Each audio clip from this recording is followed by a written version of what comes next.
To me, writing was probably the farthest thing from my mind. I'm embarrassed the audience does. I don't know that I ever read a whole book cover to cover. I thought I was going to go and make my living as an athlete, and it never really occurred to me to be a writer. Now I write books I can't read that are made into movies I can't see. Welcome to another episode of Write of Your Life, where life happens and life storytelling transforms it. I'm your host, Stacy Curtis. I've made it my mission to help people with tough life situations tell their stories. Why? Because life story writing helped me get through a very difficult time. The Write of Your Life podcast is committed to sharing compelling stories of ordinary people. Our goal is to help you, our listeners, know how to transform your own life by telling your life stories. Our show is brought to you by lifestorytelling.com. And guess what? You don't have to be a writer to tell your life stories. Lifestorytelling.com will teach you how. Welcome to another episode of Write of Your Life, where life happens and life storytelling transforms it. Our guest today is the amazing Jim Stovall. You already know him from his best-selling book and movie, The Ultimate Gift. After losing his sight in his early 20s, he became a successful investment broker and president of the Emmy Award-winning Narrative Television Network. For his work in making television accessible to our nation's 13 million blind and visually impaired people, the President's Committee on Equal Opportunities selected him as the Entrepreneur of the Year. He was also chosen as the International Humanitarian of the Year, joining the ranks of Jimmy Carter, Nancy Reagan, and Mother Teresa.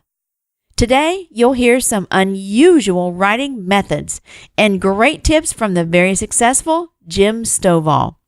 Jim, give us a little bit of insight into your background and who you are.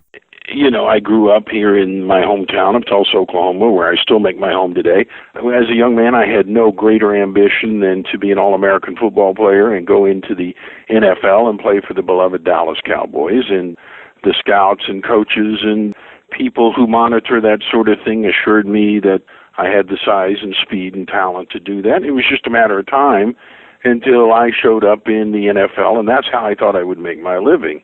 Then 1 year before going back to play another season of football, I got the standard physical exam. They always make you get a checkup before you go play a season of football. I think they want to make sure that you're healthy before they take you out and try to kill you.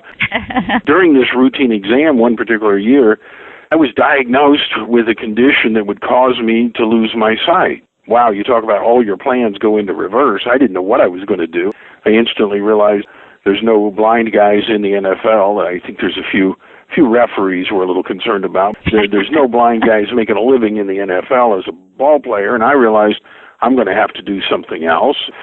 I did get to finish my athletic career as an Olympic weightlifter, and then did lose my sight in my 20s and invented a way that blind and visually impaired people can access movies and television. And we serve the 13 million blind and visually impaired Americans and many more around the world through our Narrative Television Network. Out of that, I was asked to make speeches and then to write books. To me, writing was probably the farthest thing from my mind. I'm embarrassed to say when I could read with my eyes like most of your audience does. I don't know that I ever read a whole book cover to cover. I thought I was going to go and make my living as an athlete, and never really occurred to me to be a writer. And then after losing my sight and these things, as part of a speaking tour I was on, two of my colleagues, Dr. Robert Schuller and Dr. Dennis Waitley, really twisted my arm to write a book. So I wrote one, and I thought that would be it, and that was 30 books ago. And wow. Now the movies, and I have 10 million books in print in 24 languages, and nominated for a Pulitzer Prize, and writing has become such an important part of my life. Well, I am very, very thankful that you did start writing, because I discovered you through that book, The Ultimate Gift. In fact, I was so moved by that. The Christmas that I discovered The Ultimate Gift, I went out and purchased a case of it, and I gave it out to everybody I could think of for Christmas gifts. Well, thank you. Among all of my titles, that book opened a lot of doors. That was my 7th or 8th book, And all my books prior to The Ultimate Gift were nonfiction. How to Succeed in Business and Success Secrets of Superachievers and The Way I See the World and all these books. And I'd written a Great American Success Story with Steve Forbes and Donald Trump. And, I had just written all of these nonfiction books. And when they wanted another book, I realized I've written everything I know and a few things I only kind of suspect. So I thought, if I'm going to write another book, I better make something up. So I wrote a novel. And The Ultimate Gift opened a whole new world for me. And, not only writing fiction and nonfiction, I've done a book of poetry and quotes and all kinds of things that really have opened up some new avenues. When did you first realize you could write? What was your first book, first of all? It was a book called You Don't Have to Be Blind to See. I was on an arena tour on the West Coast with Dennis Waitley and Robert Schuller, and one day I'm sitting backstage, and Dr. Schuller came up to me and said, I think you ought to write a book. And I thought he was crazy, and about that time the MC introduced me, and I went out in the arena to do my hour. And when I came off stage, Dennis Waitley was standing there, and he said, "Hey, while you were out there, Dr. Schuller and I worked it all out." And, I didn't know what he was talking about. I thought he meant the ground transportation to the plane. I had no idea what they worked out. But he said, "No, while you were out there, Dr. Schuller called his publisher over at Thomas Nelson, and I agreed to write the foreword to your book, and we need a manuscript in 90 days. Wow. And that's how I became a writer. And I just went back and I wrote my story of losing my sight and giving up my football career and becoming a weightlifting champion and starting my television network. And it was just my story. I wrote what I knew, and I still didn't think I was a writer. I just looked at it like telling my story, and I wrote it down and didn't really consider myself a writer at that time. Right. Before you actually wrote those words down, you were telling your story on stage and in other areas as well. So you had to reflect back on your life story before then, correct? Right. It's all a story. I mean, to me, writing is like you and I are talking now. I mean, I write books I can't read that are made into movies I can't see. So the genre, the medium, doesn't matter so much to me. And, as I said, I was never a reader. After losing my sight, due to digital books available from the National Library for the Blind and high-speed audio players, I read a book every day. There has not been a day in the last 22 years I haven't read a whole book cover to cover. I get up very early in the morning, and I usually have finished a book before they pick me up to come to work. So, I mean, I am a voracious reader, and that, I think, made me think about being a writer, but it's still an audio format to me. I mean, I'm embarrassed to tell your listeners, I don't know how to type. There's a lady down the hall here in my office, and I have dictated all 30 of my books. I write a weekly syndicated column read throughout North America, Europe, and Asia in magazines and newspapers, and I've done that. I've written almost 1,000 of those over the last 20 years. And on my screenplays for the movies, I dictate everything to Dorothy. I mean, the email that went back and forth between you and me setting up this interview, right. Dorothy typed. I do not know how to type. I tried once, and my weightlifter hands were not made for those little keyboards, I got to tell you. I believe it. You mentioned your syndicated column. I've got to tell this story as well. As I said, I am a big Jim Stovall fan. I subscribe to a ton of interesting tidbits of information out there. I mean, I'm subscribing all the time to things because I think they might be useful. And eventually I find that they're not useful, or eventually I find that, my inbox is getting too clogged. I'm going to unsubscribe to everything. And every time I come to yours, I'm like, I am not unsubscribing to that. Well, you're kind. I just love it. It's uplifting and insightful. Well, thank you. And here again, I never planned to be a columnist. After I did that very first book, You Don't Have to Be Blind to See, a business journal guy in my hometown called me and said, "Can you write a column?" And I literally asked, "What's a column?" And he said, "It's 750 to 1,000 words of anything you want to talk about." Right. And I said, "You think your people care whatever I want to talk about?" He said, "I do." And I started writing it every week. After a while, I called and I said, "Ralph, is this column mine or yours?" He said, "It's yours. You do whatever you want with it." So we started adding more magazines and newspapers, and they tell me now there's about 3 million people a week on 3 continents read that column. It's astounding to me. It is astounding. How do you come up with things to write about? Well, that's a great question, and I think when you become a columnist or a writer or a novelist or anything else, you become in tune for things. I mean, I am forever listening to business things on the satellite radio or talking to people or reading books, and little things come up, and, I'll tell Dorothy, add this to our column list. And in the beginning, I thought I will run out of things to talk about.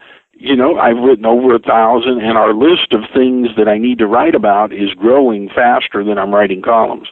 So it's truly amazing. And, I just started a new series of books. They're called Homecoming Historicals. They're novels, but they have a historical angle to them. And I did one on Harry Truman, but I'm doing one on Will Rogers and one on Mark Twain. And these are two gentlemen that wrote a column every day for decades. I used to think, how do these guys do this? And I've gone back and read their columns, and it's truly astounding. Kind of like talking to a friend every day. Those kind of things really work. The only thing you have to do to make the thing you're writing commercial or viable for other people is a principle I call so what. This happened to me and I thought this. Then I ask myself, so what? What does this mean to anybody but you? Who cares? Right. And the who cares, so what is what turns my column from just my own personal thoughts to something that hopefully is valuable to people around the world. Very interesting. Let me ask you about one of your books, The Millionaire Map. It's like your journey from poverty to wealth. Yeah, it really is. I've written a lot of business books and economics and things. People always ask me, well, how did you really get started, or how should I start? The only story I know is my own, so I thought I'm going to tell my story. Well, one of the principles I talk about in that book in the beginning is don't take advice from anybody that doesn't have what you want. There are all kinds of people out there trying to tell you how to get rich, thin, get in a relationship, tell you how to do all these things. And before you take advice from anybody, you better make sure they have what they're telling you about. So I had to go home, talk to my family, and I said, guys, I got to do something really awkward in this book. They agreed, and so I had to go back to Merrill Lynch and Bank of America, where I have some of my funds invested, and I said, I need you guys to do an audited financial statement showing I have no debt and excluding my television network, all my book royalties, my movie royalties, everything I own, just invested in these accounts. We have in excess of $10 million, and they did that, and that's in the book. And it was hard to do, hardest thing in all my books I've had to do. But I believe my business is all my private business right up until I'm telling you to make choices in your life based on what I'm telling you, and then my business becomes your business. Give me a little bit of comparison between this one and your very first book and your comfortability with writing about your life and sharing that and exposing all of it to millions of people. Well, I have written several books. You don't have to be blind to see in the way I see the world. And then Millionaire Map, as you point out, that are autobiographical to a certain point. I mean, I don't believe anybody should write a total biography unless you're Abraham Lincoln or somebody. He's a historical figure. I am not. I am not one of those. So, I mean, unless you're journaling or writing a diary for cathartic purposes or something, the only reason we should talk about ourselves is to help communicate things to other people that are valid in their world. Otherwise, it's just self-indulgent or therapeutic. And there's certainly nothing wrong with that. So when I write, I always do my so what. When I talk about, well, I woke up and I lost my sight, well, I want my readers to understand my problems are no bigger or worse or more valid than yours or anybody listening to us now. I mean, we're all only as big as the smallest thing it takes to divert us from where we want to be. So whether it's me losing my sight or someone else losing their job or their marriage falls apart or they're having trouble with their kid or the financial problems, whatever the case may be, I mean, we all have problems. Mine are certainly no bigger or less than anyone else. So when I can talk about my own challenges in the context of what does this mean to all of us collectively, then it becomes valid. Very good. Interesting. So how do you write? Do you write every single day? Do you have a place that you write? I know that you dictate. Is it something that you do every single day? I am going to tell you, I've met with many, many writers, everybody from amateurs to best-selling authors. And they all do it different, but I'm probably the weirdest person you will ever talk to, okay? So I would not advise an aspiring writer to do what I do, but this is what I do. I write when I have something I want to say. I just finished 2 books. One will be out late this year, one will be out next year, and I won't write again probably till this fall. I don't write anything. And then when I sit down to write, I write very quickly. Dorothy Thompson down the hall from me is one of the most talented grammarians and editors in the business. When I sat down to write The Ultimate Gift, I had nothing in my mind except the first line of that book, which I still remember. You asked me to read something from one of my books. The first line says, "It was my 80th year of life on earth and my 53rd year in the practice of the law that I was to undertake an odyssey that would change my existence forever." And I dictated that to Dorothy, and I had her read it back to me, and I said, now that sounds good. I wonder who said that, and what is he talking about? And over the next 5 days here in my office, between my other appointments and phone calls and interviews like the one I'm doing with you now, I dictated The Ultimate Gift. I wrote the whole thing in 5 days around the rest of my activities during the day. There's never an edit, never a rewrite. The way I dictated that to Dorothy and the way she read it back is the way 4 or 5 million people around the world have read that book. And that was certainly the easiest. Others of my books have taken a month to write or 2 months to write, but that would be the outside. I dictate everything just like I'm talking to you. Books to me are an audible or a verbal kind of experience, just like the books I read are audio. To me, I talk to Dorothy like I'm talking to you. The fact that she types it and it goes into a computer and comes out on paper somewhere is really beyond me. I have no understanding of spelling. I have no understanding of punctuation, paragraphs. I have none of that. I don't do that. I had a guy come in one time from the Wall Street Journal, and he wanted to shadow me for a week and watch whatever I do when I'm running my company or writing a book, and I happened to be writing a book at that time, so he sat there while I'm dictating, and at one point, probably an hour into this, I probably dictated 10 pages. I said paragraph, and I go to the next one, and then he asked Dorothy, look, he just wrote 10 pages. I mean, there's been hundreds of paragraphs, so why did he just say that? And Dorothy said, well, he saw Perry Mason do that once with Della Street. He thinks it's really cool. So every once in a while, I'll just say paragraph, period. Right. And then I go on. That may or may not be a paragraph. I have no idea. I just talk like I'm talking to you. That's really cool, because what I tell folks are to get those ideas out in a free write. And it sounds like that's what you do, is just the free write, but your free write is pretty much crafted and thought through. So do you think through before you speak it? Or it just comes out? Sometimes I have a little bit of idea, and other times it just comes out. And Dorothy will read a paragraph back to me if I ask, but mostly I finish a chapter, she reads it back to me, I make any adjustments that make sense, we go on, and I never touch that chapter again until the book comes out as an audio book that's already out in the marketplace, and then I'll listen to it. And I have had that weird experience. I used to hear authors talk about, and I didn't believe them, but it happens to me. I will hear long passages of my books that I have no memory of. And, really? I write detective novels about a blind guy who's a detective. I write time travel things. I write self-help books, economic books. I write my Ultimate Gift novels. I just started writing my historical series. So I write everything there is. But there are times where I will hear someone reading this back, and I have no knowledge of that at all.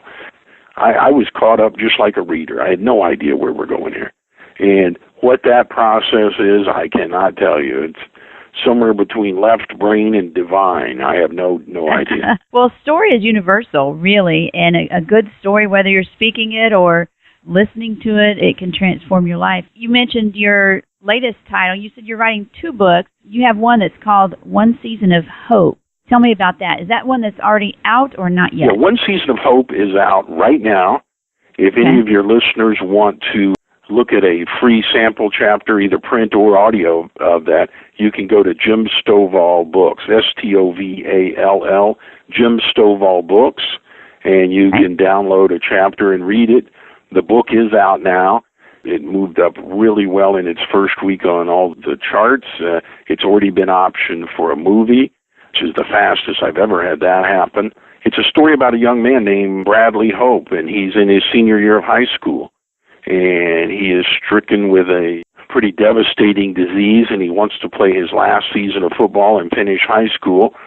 He goes to Harry S. Truman High School. So throughout this story, the football coach who's telling it from his perspective passes by this statue of Harry Truman every day as he goes into the school, and he stops and talks to President Truman, reminisces or has these thoughts. Throughout the book, you hear this kid's story, you have a motivation, inspiration, a dramatic story, but on the other hand, you have these historical vignettes from Harry Truman, and it's the first in the new series. The next one's called Will to Win, and it'll be set at another fictitious high school, Will Rogers, and then Making Your Mark on Mark Twain, and so on and so forth. We'll do probably a dozen of these or more. Those are really neat. We can get a sample at jimstovallbooks.com, and we'll make sure and put that in the show notes as well. A lot of our listeners struggle to think of themselves as a writer, or they feel like my life is boring, or they haven't even thought much about writing about their lives at all. What advice would you give them? I believe everybody's got a story, and I think everybody's story is absolutely fascinating. When I first started narrative television, because we had to fill time on the networks because our movies wouldn't fill the whole 2-hour block, I interviewed a lot of classic film stars. I interviewed, Katharine Hepburn and Jimmy Stewart and Frank Sinatra and all these people. And one of them was Steve Allen, the original host of The Tonight Show. And he used to do live television. And before The Tonight Show started, he did a show called Voice of the People. And it was a 1-hour live interview show, coast to coast, live television. Well, one week his guest doesn't show up. So with 3 minutes to going on national air, he tells his manager, get out and get me somebody. Well, they actually ran out in the street, stopped a cab, and got a Lithuanian cab driver to come in and sit down. And Steve Allen interviewed this guy for an hour, and his story was absolutely fascinating. And Mr. Allen figured out after that, everybody's got a story. So he would, from time to time, just interview average people. And, my characters in my books, they're just normal people that have the things in their lives. What intrigues readers are reading extraordinary circumstances that happen to ordinary people. What I relate to is, wow, that could happen to me. And you see yourself doing that. Generally, a superhero is not as intriguing as an average guy that gets in a above-average situation and rises to the occasion. And I think that works. And, and a lot of people don't think that their story is that intriguing, but it really, really is. And one of my favorite authors, Louis L'Amour, just because he's a great storyteller, always said that, I see myself in the oral tradition. I'm not a writer. I'm not an intellect. I'm the guy at the edge of the firelight telling you a story. Exactly. Very interesting. Everybody has some sort of, like you said. Yeah, so what or who cares? And that's where we make it relevant to everybody. Exactly. Because someone is either going through what you've gone through right now or about to go through what you've gone through, and they might benefit from your story. We all have those things. The process of memorializing your thoughts, ideas, or concepts is very, very powerful. And I'd like to tell all your listeners this. I have 10 million books in print. My phone number and my email's in all of them. I hear from countless people around the world, and I respond to everybody. So, anytime, you think your problem is overwhelming, you need somebody to talk to, you can go to jimstovall.com or jim@jimstovall.com, shoot me an email, or, like I said, it's in all the books, but 918-627-1000. And I return all my calls. I want people to know that there is absolutely nothing extraordinary about great writers other than they develop their craft. I think one of the best writers of the 20th century was James Michener, who wrote all of these great novels and everything. And one of his last books was autobiographical, and it was entitled The World Is My Home. And he said the average aspiring writer is filled with 7 volumes of garbage. He didn't actually say garbage, but I'll paraphrase for your audience. He said they are filled with 7 volumes of garbage, and unfortunately, they're not willing to write through that to get to the gold beneath. And that's what I see us doing. Several years ago, they re-released an updated version of Ernest Hemingway's Movable Feast. And in the back of that, they have some of his early drafts of that work. And Hemingway and F. Scott Fitzgerald have been 2 guys that have always been intimidating to me. I mean, when I read their books, I don't want to write more. I want to quit. They're so good. But when they released The Movable Feast with some of his first drafts in the back of it, I realized, man, my first drafts are better than Hemingway. I mean, it's just a matter, he was willing to keep writing. Exactly. That's what we all need to do, just keep writing. Well, Jim, thank you so much for sharing your wisdom and your life with us today. I really appreciate it. Well, you are a lot of fun, and you're doing some great work, and more than anything, encouraging other people to write. We need more great writers out there. Anytime there's anything I can do for you or those people you serve, you let me know. Great information from Jim today. Now it's time to peek into the Life Story Toolkit and share information on one particular tool that you might consider using if you're writing or would like to start writing about your life. The Life Story Toolkit is sponsored by lifestorytelling.com, where you can find your life theme, discover where to start writing, and craft your life into a compelling story. This episode's Life Story Toolkit features a neat community called Scriggler. Their tagline is, a new type of writing, blogging, and debating platform. You can find it at scriggler.com. Scriggler is first and foremost a very supportive community. It's not just for writers. It's for anyone who feels the need to express themselves. It can be stories, poetry, opinions, essays, commentaries, research. There really are no limits.